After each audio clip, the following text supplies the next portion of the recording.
Hello everyone, मेरी channel में आपका स्वागत है। आज हम जिस बुक के बारे में बात करने जा रहे हैं वह है अति प्रभावकारी लोगों की 7 आदतें। यह बुक स्टीफन कवी ने सन 1989 में लिखी थी।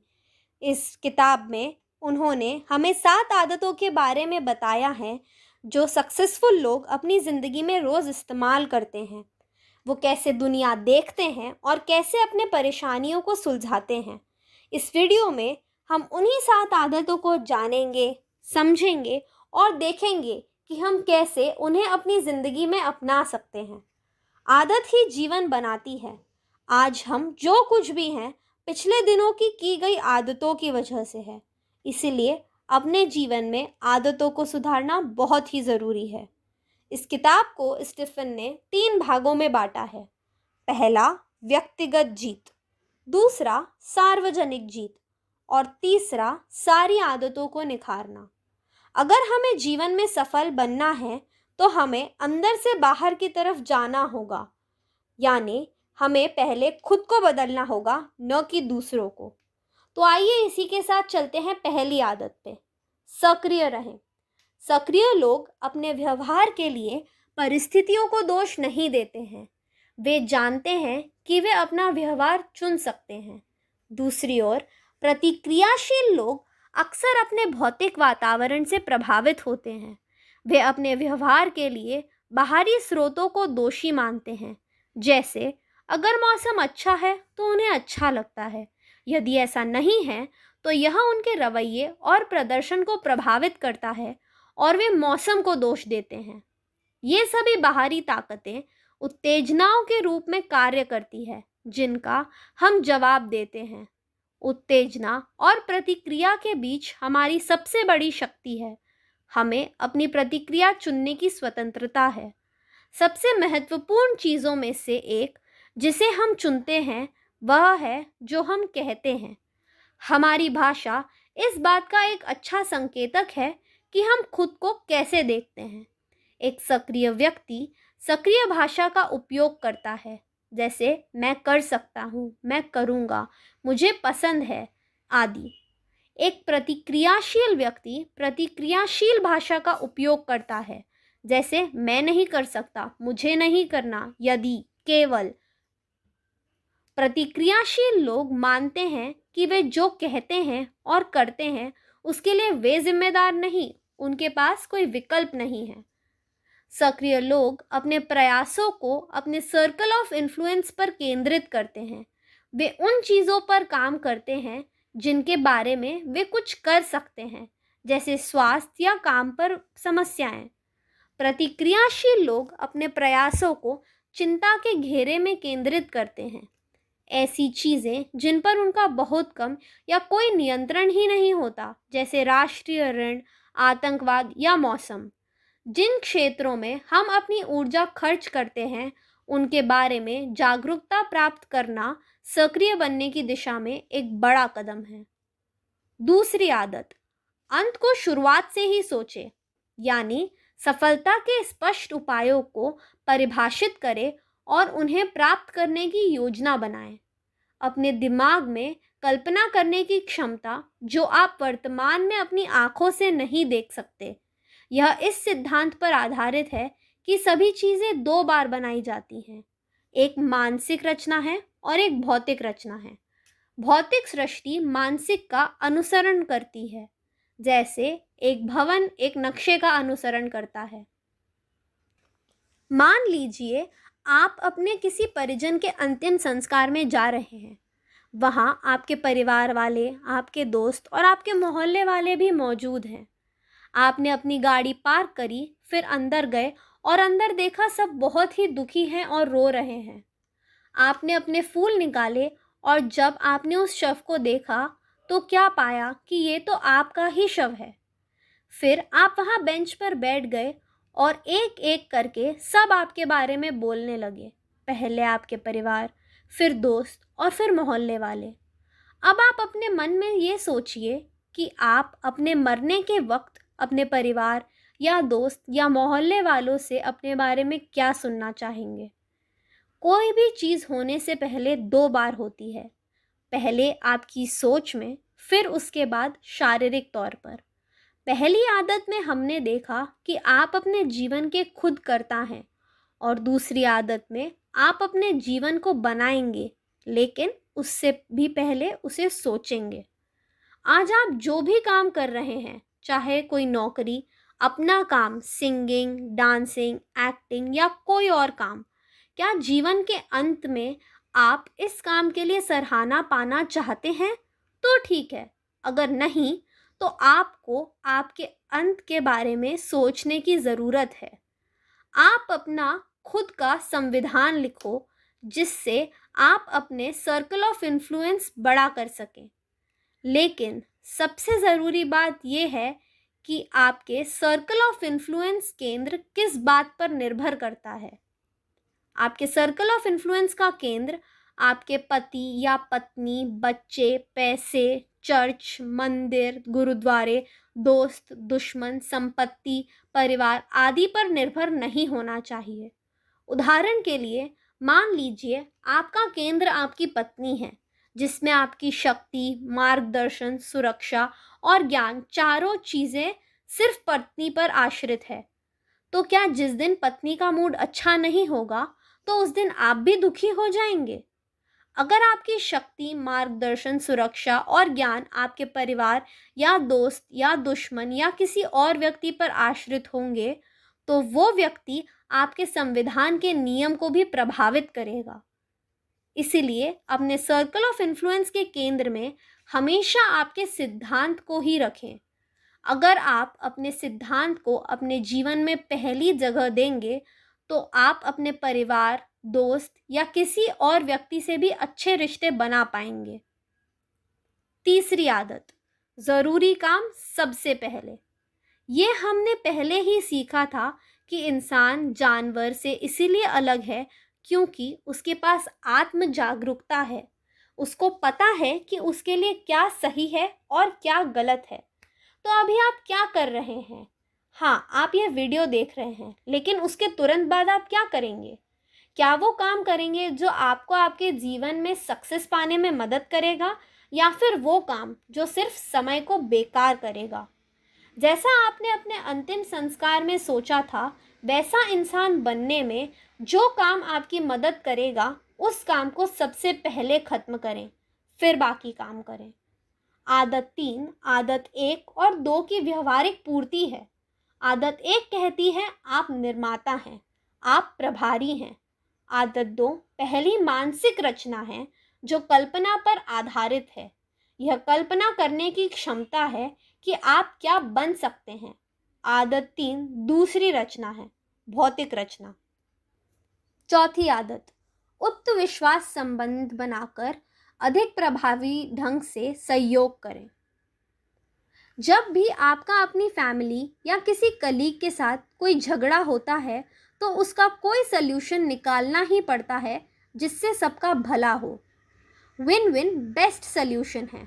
अगर कोई जीतता है और दूसरा हारता है, तो इससे एक लंबा और मजबूत रिलेशन नहीं बन पाएगा। सोचिए कि आपका आपके कलीग के साथ डिसएग्रीमेंट हो जाता है, तो आपको ये करना है कि जो भी प्रॉब्लम है उस पर खुलकर बात करें, उसका कोई ऐसा सल्यूशन निकालें जो आप दोनों के लिए सही हो। लेकिन अपने कलीग को खुद पर हावी ना होने दे और ना ही आप उस पर हावी हो। आप दोनों का रिश्ता बैलेंस होना चाहिए, जिसमें दोनों की जीत हो। इस तरह आपको आपके और आपके कलीग में सहयोग रहेगा, जिससे आप एक टीम की तरह काम कर सकते हैं। अब सोचिए कि आप बॉस हैं और आपके किसी एम्प्लॉय के साथ आपका डिसएग्रीमेंट हो जाता है, तो जाहिर सी बात है कि आपकी ही बात ऊपर रहेगी, क्योंकि आपका एम्प्लॉय अपनी जॉब की वजह से आपके सामने चुप ही रहेगा। एक बॉस होने के नाते आप बेशक आर्गुमेंट में उससे जीत जाए, मगर लॉन्ग रन में देखें तो ये आपकी हार होगी, क्योंकि अपने एम्प्लॉय को नीचा दिखाकर आप उन्हें मोटिवेट नहीं कर सकते। वो आपके लिए काम तो करेगा, मगर मन मार के। तो कुल मिलाकर नुकसान तो आप ही का हुआ। अगर आप हमेशा विन विन सिचुएशंस चाहते हैं और उसी के साथ सेटल करते हैं, तो आपके एम्प्लॉयज़ ज़्यादा काम करेंगे और आपकी कंपनी के लिए भी फ़ायदेमंद होगा। साथ ही आपको बार बार लोग को हायर करके उन्हें ट्रेन करने की ज़रूरत नहीं पड़ेगी। पांचवी आदत, पहले खुद दूसरों को समझने की कोशिश करें, फिर दूसरों से उम्मीद करें कि वे आपकी बात समझें। क्या आपको याद है कि आखिरी बार कब किसी ने आपसे अपनी प्रॉब्लम शेयर करी थी? और क्या आपने उनकी बात सच में सुनी भी थी? क्या आपने एडवाइस देने के पहले उनकी फीलिंग्स को समझा था? पहले आप दूसरों को समझने की कोशिश करें, फिर उनसे उम्मीद करें कि वे आपकी बात समझें। ये अच्छे कम्युनिकेशन का यही तरीका है। हम अपनी राइटिंग, लिसनिंग, रीडिंग और स्पीकिंग के ज़रिए कम्युनिकेट करते हैं। बचपन में हम लिखना, पढ़ना और बोलना सीखने में सालों लगा देते हैं, लेकिन किसी की बात सही ढंग से सुनने के लिए ऐसी कोई ट्रेनिंग नहीं है। किसी के साथ कम्युनिकेट करने का सबसे बेस्ट तरीका ये है कि पहले हम ये समझने की कोशिश करें कि आखिर वे कहना क्या चाहते हैं। गुड लिसनिंग वो होती है जब आप खुद को सामने वाले की सिचुएशन में रख कर सोचते हैं। तभी आप सही तरीके से समझ पाएंगे कि वे इंसान कहना क्या चाहता है। जब आप सुनते ही नहीं, तो आप उस इंसान की बात समझे बगैर रिप्लाई करने लगते हैं। मगर जब आप समझने की कोशिश करते हैं, तभी आपको पता चलता है कि वो इंसान असल में कैसा फील कर रहा है। और जब आप इस तरीके से किसी से बात करेंगे और उनकी बात सुनेंगे, तभी जाकर उस इंसान को कोई अच्छी एडवाइस दे पाएंगे या उनकी मदद कर पाएंगे। छठी आदत, सिनर्जाइज। सिनर्जी का मतलब है the whole is greater than the sum of its parts. यानी जब एक आदमी दूसरे की मदद करता है, तो दोनों साथ मिलकर बहुत कुछ अकम्प्लिश कर सकते हैं। जब एक टीम का मेंबर दूसरे टीम के मेंबर के साथ मिलकर काम करता है, तो वो दोनों मिलकर अकेले इंसान के मुताबिक बहुत ज़्यादा अचीव कर सकते हैं।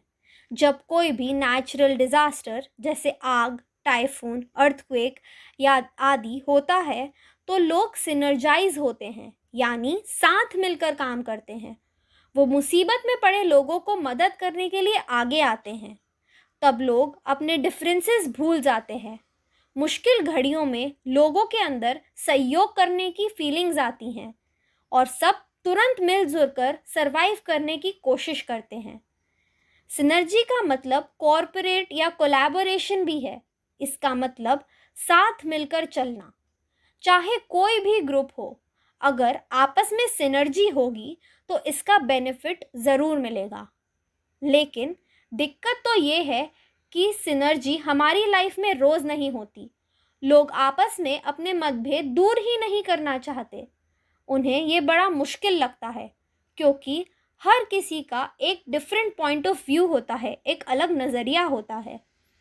हम इस दुनिया को अलग नज़रिए से देखते हैं, क्योंकि हम अपने खुद के हिसाब से ये दुनिया देखते हैं। हमें ये समझना ही होगा कि दुनिया को देखने का हमारा नज़रिया लिमिटेड होता है, इसीलिए हमारी सोच भी लिमिटेड हो जाती है। हमें दूसरे लोगों को जानने और समझने की खास ज़रूरत है। सातवीं आदत, sharpen the saw. Sharpen the saw से हमारा मतलब है कि आप अपने सबसे बड़े एसेट को शार्पन करें, यानी हमेशा कुछ नया सीखते रहें, क्योंकि आपका सबसे बड़ा एसेट आप खुद हैं। आपको रेगुलरली खुद को रिन्यू करना पड़ेगा। अपनी लाइफ के हर एस्पेक्ट में आपको इम्प्रूव करना पड़ेगा, मतलब फिज़िकली, स्पिरिचुअली, मेंटली, सोशली और इमोशनली। आप रेगुलर एक्सरसाइज से खुद को रिन्यू कर सकते हैं। इसके लिए ज़रूरी नहीं कि आप जिम जाए या फिर महंगे इक्विपमेंट ही खरीदें। आप घर पे ही सिंपल एक्सरसाइज भी कर सकते हैं। आप रनिंग कर सकते हैं, जॉगिंग कर सकते हैं या फिर रैपिड वॉक ले सकते हैं। अगर आप एक्सरसाइज करना नहीं चाहते, तो स्लो तरीके की भी कोई एक्टिविटी कर सकते हैं और फिर आप देखेंगे कि दिन ब दिन आपकी बॉडी इम्प्रूव हो रही है। इसी तरह आप अपनी स्पिरिट को भी रिन्यू कर सकते हैं। ऐसा कई बार होता है जब आप खुद को पूरी तरह थका हुआ मानते हैं। रोज़मर्रा के चैलेंजेस से हम बेहद थक जाते हैं, तो हमें खुद को इंस्पायर रखने की बेहद ज़रूरत है। और आप प्रेइंग, म्यूज़िक, बुक रीडिंग करके या फिर नेचर के साथ जुड़कर खुद को इंस्पायर कर सकते हैं। ये आप पर डिपेंड है कि आपकी स्पिरिट किस तरीके की चीज़ से अच्छा फील करेगी। कभी कभी एक ब्रेक लेना भी ज़रूरी होता है, ताकि आप खुद को टाइम दे सके और अपने बारे में सोच सके। हम जब यंग होते हैं तो हमारा दिमाग खुद ही अपनी एक्सरसाइज कर लेता है, लेकिन एक बार स्कूल खत्म होने के बाद हम शायद ही कोई बुक पढ़ने का टाइम निकाल पाते हैं या कुछ नया सीखते हैं। लेकिन लर्निंग सिर्फ स्कूल तक ही लिमिटेड नहीं होनी चाहिए। हम इसके बाद भी खुद को एजुकेट करने के तरीके ढूंढ सकते हैं। खुद को चैलेंज करें कि आप कम से कम हर महीने एक पूरी बुक पढ़ सकें।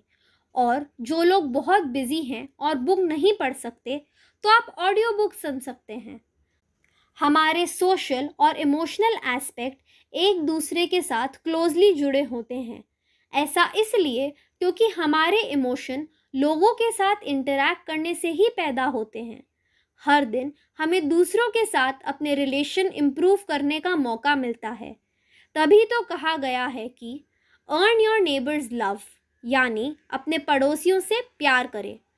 अगर आप एक काइंड नेचर पर्सन हैं तो यकीन मानिए आप एक लंबी खुशहाल लाइफ जिएंगे। अब इमेजिन करें कि आप एक जंगल में वॉक पर गए हैं। आपको एक आदमी नज़र आता है जो एक छोटे से पेड़ को काट रहा है। आप देखते हैं कि वो काफ़ी थक गया है, तो आप उससे पूछते हैं कि वो कितनी देर से ये कर रहा है। वो आदमी कहता है 5 घंटे हो गए और अब मैं थक कर चूर हो गया हूँ। ये बड़ी ही मेहनत वाला काम है। तो आप उस आदमी को सलाह देंगे कि कुछ मिनट का ब्रेक लेना चाहिए। हो सकता है कि उसे अपनी आरी को तेज़ करने की ज़रूरत हो। और आप उससे यह भी कहते हैं कि मुझे यकीन है कि इससे आपका काम तेज़ी से होगा। मगर वो आदमी मना कर देता है। वो कहता है कि वह इतना बिज़ी है कि उसके पास आरी तेज़ करने का भी समय नहीं है। अब किसी भी चीज़ को इफ़ेक्टिवली काटने के लिए आरी को तेज़ करने की ज़रूरत होती है। ठीक इसी तरह खुद को और भी इफ़ेक्टिव बनाने के लिए हमें अपने एसेट को शार्पन करने की ज़रूरत होती है। तो दोस्तों, यही थी वो 7 आदतें जिन्हें अपना के हम अपने जीवन को सफल रास्ते की ओर लेके जा सकते हैं। अगर आपको यह वीडियो अच्छा लगा तो प्लीज़ लाइक, शेयर और सब्सक्राइब करें। धन्यवाद।